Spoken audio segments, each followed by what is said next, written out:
The courtroom was silent. The gavel slammed down, sealing her fate. Everything she had built, everything she believed in, was suddenly slipping away. She was no longer a wife, no longer a part of the life she thought would last forever. The woman, blonde hair cascading in soft waves, stood motionless in the middle of the courtroom. She stared at the floor, her heart racing. The papers in her hands felt like lead, as if they weighed 1,000 pounds. The divorce was final. Her marriage, the one that had started with so much love and promise, was over. The dreams she had built with him, the family, the home, the shared life, were shattered in an instant. She felt like she had been punched in the gut, unable to catch her breath. Her body trembled with a mix of anger, sadness, and disbelief. Tears welled up in her eyes, but she refused to let them fall in front of the room. She couldn't show her weakness. She had already lost too much. She had tried so hard to make it work, tried to hold on to the man she had once loved with every fiber of her being. But now, everything felt like a lie. Outside, the world continued as if nothing had changed. The bustle of city life went on, people rushing past her without a glance. She felt so small in a world that no longer made sense. The cold wind bit at her skin as she made her way toward the car waiting for her.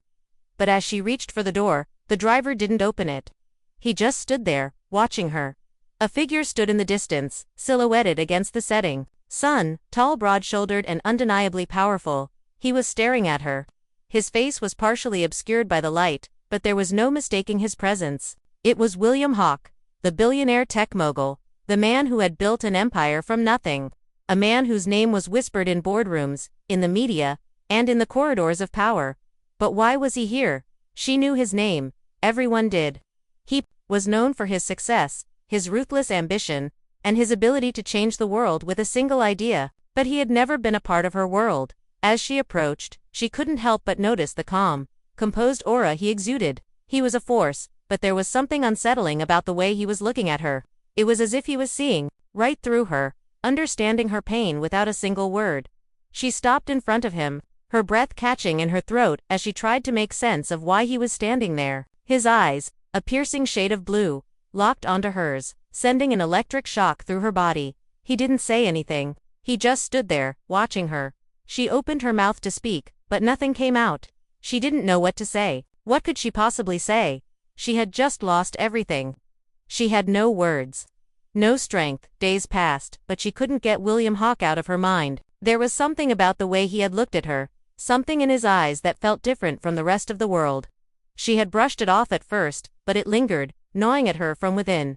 Her life had turned into a blur of obligations and routines. She tried to focus on moving forward, but every time she closed her eyes, she saw his gaze, calm, unflinching. Then, one evening, her phone rang. The number was unfamiliar, but there was something instinctively familiar about it. "Hello," she answered hesitantly, unsure of what to expect. "Is this Sarah Henson?" came a deep voice from the other end. "Yes, this is she," she replied, still confused. "This is William Hawke," the voice continued. "We met outside the courthouse a few days ago. I hope you remember me." Of course, she remembered him. How could she forget the man who had been standing there in the cold, looking at her, as if he could see straight through her? "Yes, I remember," she said, unsure of where this conversation would go. "I want to offer you something," he said. "A chance to get your life back on track. I know what you're going through, and I believe I can help." Her heart raced. What was he offering? Was this just some business transaction, a way for him to appear like the knight in shining armor? But there was something about his tone that felt genuine. "I don't need your charity," she said firmly, trying to hide the hurt in her voice. William didn't respond right away. There was silence for a moment, and she could almost hear him thinking. Then, in a calm, steady voice, he replied, "It's not charity, Sarah, it's an opportunity. I'm offering you a chance to rebuild your life. Come work for me. You'll have the chance to make something of yourself." She didn't know how to respond. She didn't know if she was ready for that kind of help, but there was something in his words that touched a chord within her.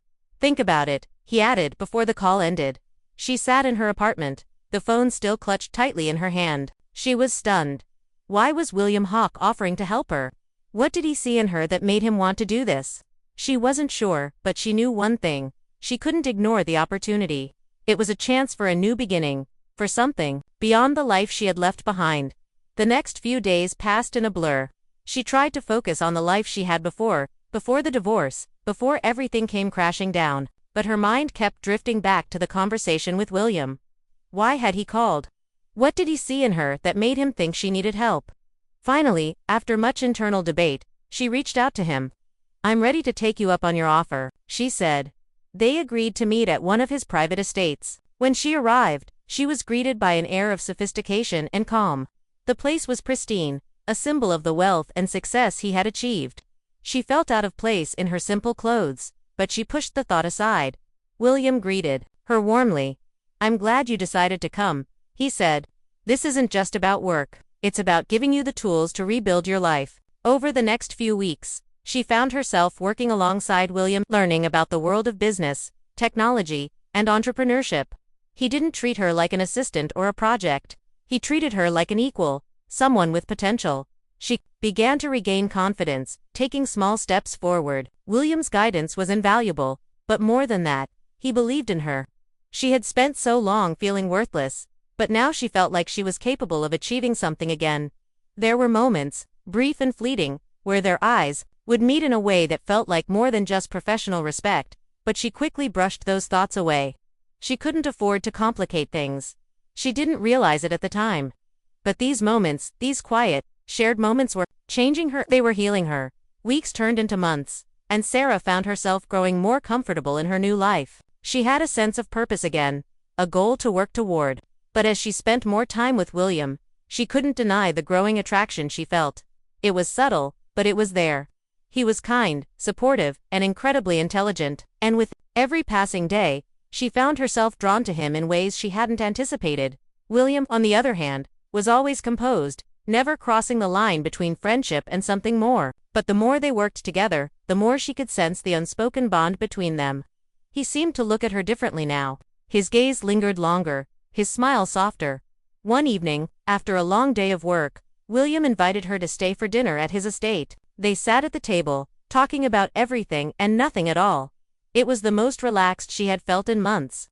But as they shared a glass of wine, the conversation shifted. "Sarah," he began, his voice soft, "you've come a long way. You've accomplished so much in such a short time." "Thanks to you," she replied. He looked at her with a hint of something deeper in his eyes. "No, it's all you. You had the strength inside you. I just helped you find it." For a moment, their eyes locked, and she felt her heart skip a beat. It wasn't just gratitude she felt for him. It was something else. "William," she began, unsure of what she was about to say. "I don't know how to thank you for everything." "You don't need to thank me," he said quietly. "Just be yourself. That's all I've ever wanted."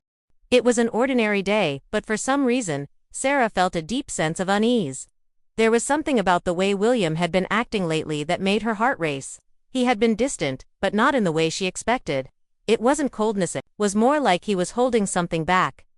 That night, after they finished working on a project together, he asked her to meet him in the sitting room.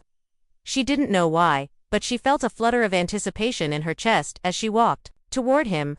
"I've been thinking about something for a while now," he said, his voice serious. "About what?" she asked, trying to read his expression. "About us," he replied simply. Her heart skipped a beat. She had known this moment was coming, but she hadn't expected it to happen so soon. "I've grown fond of you, Sarah," William continued, "not just as a colleague or someone I've helped, but as someone I want in my life. I don't want this to just be about work anymore. I want you to be by my side, not just professionally, but personally. Will you marry me?" Sarah stared at him, unable to process the words. William was asking her to marry him. But how could this be real? She had just come out of a broken marriage. She wasn't ready for this kind of commitment again.